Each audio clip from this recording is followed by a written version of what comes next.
काम ऊर्जा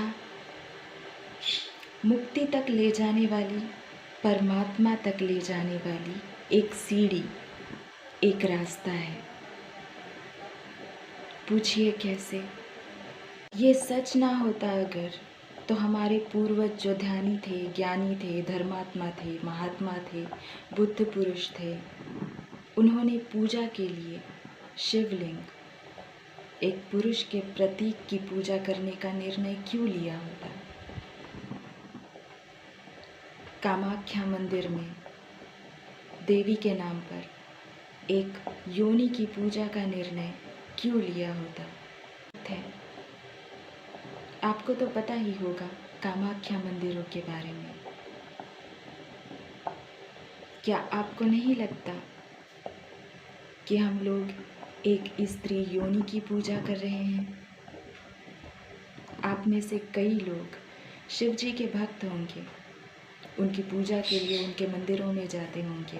प्राचीन मंदिर, पुराने मंदिर या नए मंदिर, जहाँ पर शिव के नाम पे एक प्रतीक रखा हुआ होता है, शिवलिंग, जिसे ध्यान से अगर देखा जाए, समझने की कोशिश अगर की जाए, तो ये दिखाई देता है कि शिवलिंग का ऊपरी हिस्सा एक पुरुष के लिंग की भांति दिखता है और निचला हिस्सा एक स्त्री योनि की तरह।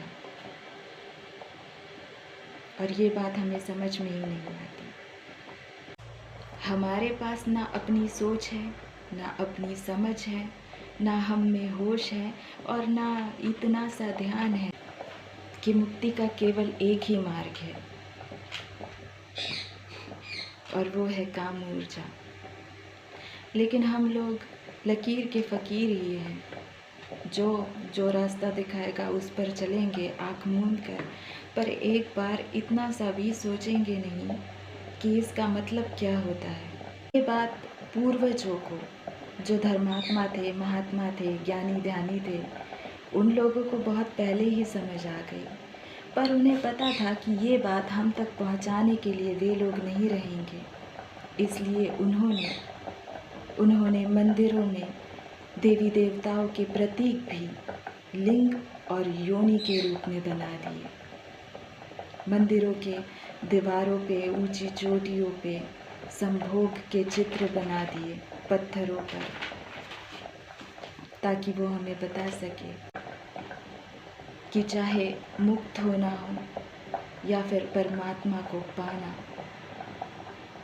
कोई भी चीज़ पानी हो दोनों में से, उसको पाने का सिर्फ एक ही रास्ता, एक ही सीढ़ी है, और वो है काम ऊर्जा, सेक्स एनर्जी। अगर सेक्स एनर्जी को हम लोग ऊपर उठाते हैं, अपने भीतर की परम ऊर्जा से उसका मिलन कराते हैं, तो इंसान के अंदर काम, क्रोध, मोह, माया, मत्सर, अहंकार, लोभ, इन सभी अवगुणों का विनाश हो जाता है।